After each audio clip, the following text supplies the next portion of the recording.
Hello and welcome to Spooky Review number 2, it's Kingdom Blackarachnia. For starters, all the joints on the spider mode are strong enough to completely hold it up off the ground, so none of that animation was faked. The spider mode is surprisingly good, considering how little of the spider you can actually see in the robot mode for this design of figure. I am particularly impressed at how it's still mostly black, even though Blackarachnia herself is pretty much mostly gold. I like when this kind of color change happens in a figure. The shaping and texture work is also very well done. A credit to Hasbro hiring freelance sculpture artists in order to do this kind of texturing stuff. It really goes to show the raised level of quality Kingdom has been going for, which I can appreciate. Something harder to look past, though, is the fake spider head on the back here. Yeah, yikes. While this is done for show accuracy to Beast Wars, I would have far preferred that they redesigned the robot mode to incorporate the actual Beast Mode head. I don't know. I'll get more into this later. Though, I do find it interesting how the little claws there do kind of look like spinnerets. Plus, with every spider leg being on a ball joint, you can get some pretty nice spider animation out of this. So that's another great point for it. I find the spots on this part of the spider interesting, though. It's not the typical hourglass shape you'd see, but it's still recognizable, making this into a Black Widow spider. If you know more about spiders, feel free to tell me about what this means in the comments. Go on ahead. And I really do like the spider head, even if it kind of looks like there's a big old pair of right underneath it.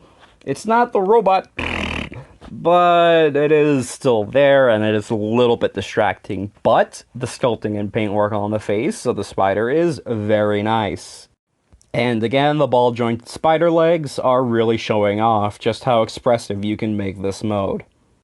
For size comparison, she feels like she has less mass than the Earthrise Cliffjumper mold. However, unlike the Earthrise Cliffjumper mold, it seems like this is something that was actually traded for something else in the figure, instead of Hasbro just making a smaller figure and selling it at deluxe price point. Plus, the spider legs do help it take up a significant amount of shelf space.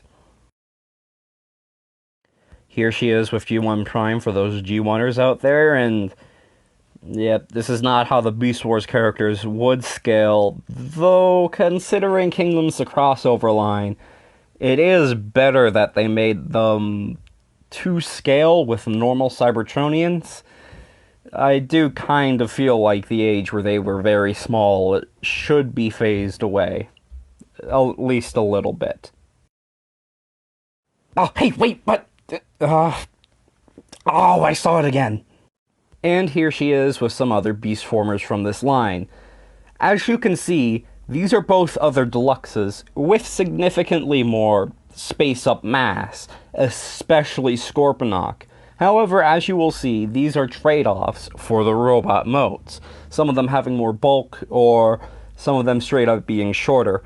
Please do note the massive size difference between the two arachnids here, though, because that does get pretty interesting. A large amount of why Blackarachnia's arachnid mode is so small is because she's pretty compacted up. Her body's basically layered up on top of each other, and very compact, which makes for an interesting transformation, if a bit difficult to animate. And just like with my Kingdom Beast Megatron review, yeah, this is everything a Beast Wars fan is gonna want from a Blackarachnia update. I mean, there's not a detail out of place, which is kind of weird. I'm surprised that with the look of this figure, they were able to sell it as a children's toy. Though, I don't know. I feel like anything I say could and will be used against me out of context. I'll try to be modest about it. I'm trying not to sway one direction or the other here. It is definitely great to see that for a deluxe she is mostly filled out, with the exception of a little bit of the back of her calves, below the ports for combining with weaponizers and the like. And yep, that's where all that mass from the otherwise went to. This doesn't feel hollow at all, and that's terrific. And here I have to go back to my stance on redesigning this figure a bit. The legs are black instead of orange like in the animation because Black Widows have black legs. I would have preferred if these were on the back or something, to still keep the silhouette look, but also not be in the way because, yeah, this is the kind of kibble that's in the way. And the offer I'm solutioning... Jesus Christ, what word is that? The offer I'm suggesting is something that would still keep the kibble visible and even show accurate, while updating it to be more practical of a figure. And I still feel like the real spider head could have been used here, or for this part to have just been designed differently.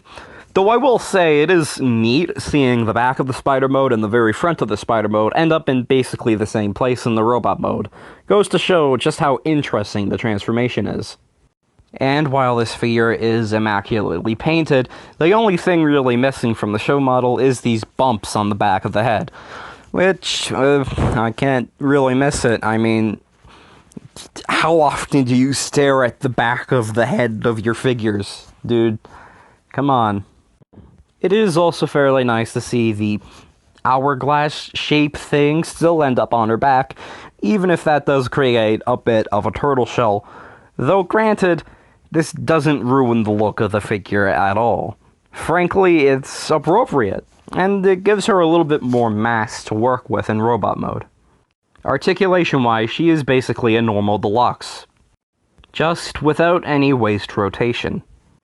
But she more than makes up for it with a double-jointed neck that gives her incredible range both up and also down. Plus, with the way the figure transforms, I can easily forgive them not wanting to put a waist swivel in for the sake of structural security. She also has the golden ratio, which means she can pull off the Iron Man pose perfectly fine, added with the extra neck movement, and she does this probably the best out of any deluxe that exists. All without a waist swivel.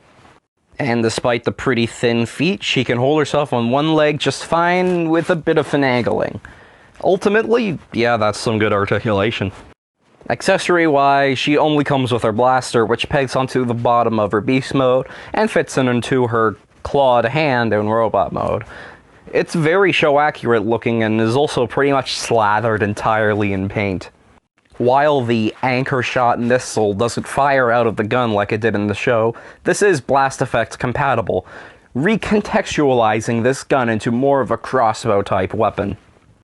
Additionally, you can rotate all the spider legs around, and each leg is blast effect compatible, so she can do the machine gun leg thing like in the show, which is very nice. Size comparison again.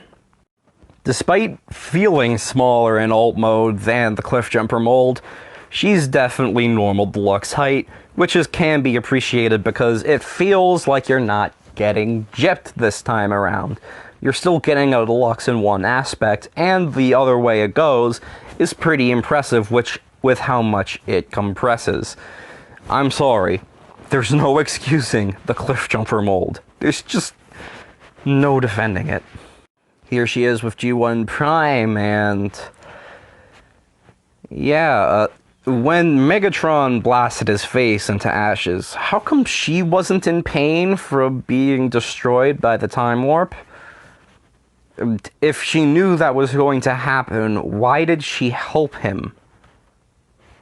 Here she is with a modern Voyager, a modern Deluxe, and Kingdom Scorponok, and it just goes to show the mass shifting that happens with transformation for both of these two arachnid figures. Scorponok was a very large scorpion mode, And Blackarachnia was a pretty small spider mode. And while the scale isn't show accurate between them, I'm frankly too impressed by the level of engineering here to really complain. Ultimately, I wholeheartedly feel that Blackarachnia is a worthy purchase. While it doesn't have the same mass as other deluxe figures, it definitely makes up for it in paint, engineering, and basically everything else. I actually feel comfortable in saying that this is a mini MP, though granted that's because the MP of Blackarachnia does kind of suck. So, yeah, it makes up for its shortcomings, and ultimately it's good. So, I've been Nexusated for 6 Productions. I recommend this figure, and until next time, the Predacons don't really have a saying for this. Yes.